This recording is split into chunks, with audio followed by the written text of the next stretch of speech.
మహిళి రాంబాబు ఈ ఇద్దరు ఇప్పుడు మావోయిస్టుల్లో నిన్న న్యాయమూర్తి గారు చెప్పిందే కరెక్ట్ అయింది. మావోయిస్టులు చిన్న పిల్లల్ని కూడా వాడుతున్నారు నక్సలిజానికి.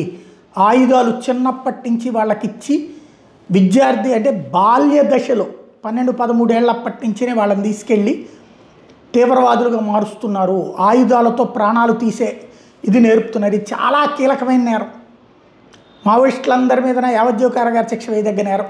మావోయిస్ట్ అగ్రనాయకులందరినీ తాజాగా జడ్జి గారు ఏదైతే నలుగురిని వెరిఫై చేయమన్నారు కదా, వయసుకు సంబంధించి చిన్నపిల్లలుగా ఉన్నారంటే లేదు మాకు 20 ఏళ్ళు అని వాళ్ళు చెప్పారు కదా, వాళ్ళది 20 ఏళ్ళు కాదు. ఏజ్ చెక్ చేస్తే ఇప్పుడు నేను చెప్పిన ఈ ఇద్దరు మావోయిస్టు కూడా చిన్నపిల్లలే అని తేలింది, మైనర్లే అని తేలింది. దీంతో ఇప్పుడు సంచలనమైంది. ఇప్పుడు మావోయిస్టు నాయకుల మీదన చనిపోయిన హిడ్మాతో పాటుగా గణపతి ఇట్లాంటి వాళ్ళందరి మీద కూడా ఫోక్సో కేసు పెట్టచ్చు ఇప్పుడు. ఇలాంటి వాటికి సంబంధించి చిన్నపిల్లల మీద అరాచకం నేర్పినందుకు గాను.